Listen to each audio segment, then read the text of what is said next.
పిఠాపురం నియోజకవర్గంలో వైఎస్ఆర్సీపీ చేపట్టిన కోటి సంతకాల ప్రజా ఉద్యమం కార్యక్రమం వేగంగా సాగుతుంది. వైఎస్ఆర్సీపీ అధినేత వైఎస్ జగన్మోహన్ రెడ్డి ఆదేశాల మేరకు కూటమి ప్రభుత్వ మెడికల్ కాలేజీల ప్రైవేటీకరణ నిర్ణయానికి వ్యతిరేకంగా సేకరించిన సంతకాల పత్రాలను పిఠాపురం పార్టీ కార్యాలయం నుండి పార్టీ ఇన్ఛార్జ్ వంగ గీతా విశ్వనాథ్ ప్రత్యేక వాహనానికి జెండా ఊపి కాకినాడ జిల్లా కార్యాలయానికి పంపారు. ఈ సందర్భంగా ఆమె మాట్లాడుతూ కూటమి ప్రభుత్వం చేస్తున్న ప్రైవేటీకరణ పేద విద్యార్థులకు మెడికల్ విద్యను అందని ద్రాక్షగా మారుస్తుందని విమర్శించారు.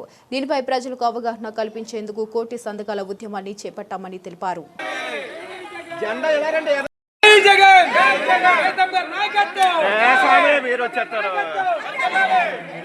ఏర్పడిన తర్వాత సూపర్ 6 పథకాలు కానీ ప్రజలకు ఇచ్చిన వాగ్దానం నెరవేర్చడంలో పూర్తిగా విఫలమైనప్పటికీ కూడా చాలా సంస్థలను ప్రైవేటీకరణ చేయడానికి ప్రభుత్వం మరి ప్రజల్ని పట్టించుకోకుండా ప్రజలకి ప్రజాభిప్రాయానికి వ్యతిరేకంగా అనేక కార్యక్రమాలు తీసుకుంటున్నారు.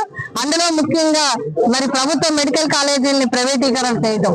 జగన్మోహన్ రెడ్డి గారు పేద ప్రజల పక్షాన, బడుగు బలహీన వర్గాల పక్షాన, మధ్యతరగతి వర్గాల పక్షాన నిలబడి ప్రతి జిల్లాకి ఒక మెడికల్ కాలేజీ, దానికి అనుబంధంగా మెడికల్ హాస్పిటల్ ని మరి వారు కూడా అన్ని సంఘాల వారు కూడా స్థానిక సంస్థల ప్రతినిధులు, సంస్థాగత ప్రతినిధులు, గ్రామ స్థాయి నుంచి రాష్ట్ర స్థాయి వరకు ఉన్నవారు, అభిమానులు, కార్యకర్తలు అందరూ కూడా ప్రతి గ్రామానికి ప్రతి వార్డుకు వెళ్లి చేస్తున్నా.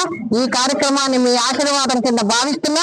మీ ఆశీర్వాదాన్ని కేంద్ర కార్యాలయానికి అందజేస్తూ తప్పకుండా గవర్నర్ గారు స్పందించి ప్రభుత్వంతో మాట్లాడి ఈ జీవోని రద్దు చేయడానికి తగిన చర్యలు తీసుకోవాలని చెప్పి మేము కోరుతున్నాం.